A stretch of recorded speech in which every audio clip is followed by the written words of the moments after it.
Welcome back to my channel Sohana online থেকে বলছি। আমার আজকের টপিক পুষ্টির শক্তিতে সুস্থ জীবনের গল্প।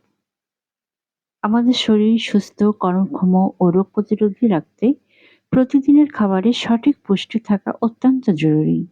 আমরা অনেক সময় শুধু পেট ভরানোর জন্য খাই, কিন্তু শরীরের প্রয়োজনীয় পুষ্টির কথা ভুলে যাই। তাই খাদ্য তালিকায় বিভিন্ন ধরনের পুষ্টিকর খাবার রাখার প্রয়োজন, যাতে শরীর প্রয়োজনীয় প্রোটিন, ভিটামিন, মিনারেল ও অন্যান্য পুষ্টি উপাদান পায়। মুরগির মাংসে উচ্চমানের প্রোটিনের একটি চমৎকার উৎস, যা পেশি গঠন ও শরীরের ক্ষয় পূরণে সাহায্য করে।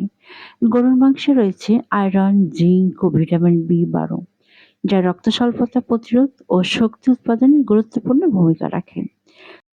ছোট মাছ ক্যালসিয়াম, ফসফরাস ও ওমেগা 3 ফ্যাটি অ্যাসিডে সমৃদ্ধ। বিশেষ করে কাঁটাসহ ছোট মাছ খেলে হাড় ও দাঁত মজবুত হয়। ডাল হলো উদ্ভিজ্জ প্রোটিনের অন্যতম সেরা উৎস, যা হজমে সহায়ক এবং দীর্ঘ সময় পেট ভরা রাখতে সাহায্য করে। চিংড়ি মাছেও রয়েছে উচ্চমানের প্রোটিন, আয়োডিন ও বিভিন্ন প্রয়োজনীয় খনিজ উপাদান, যা শরীরের স্বাভাবিক কার্যক্রম বজায় রাখতে সহায়তা করে। সুস্থ থাকার জন্য এক ধরনের খাবারের উপর নির্ভর না করে পরিমিত ও বৈচিত্র্যময় খাদ্যাভ্যাসে গড়ে তোলা প্রয়োজন। সঠিক পুষ্টি শুধু শরীর নয়, মনকেও সুস্থ ও প্রাণবন্ত রাখতে সাহায্য করে। সোহান অনলাইন বিশ্বাস করে সুস্থ জীবনে শুরু হয় সঠিক খাদ্যাভ্যাস থেকে।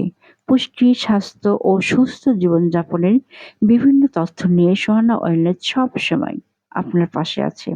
সুস্থ থাকুন, সচেতন থাকুন, ভালো থাকুন। Bangladeshi blogger Sohana wireless. Thanks for watching.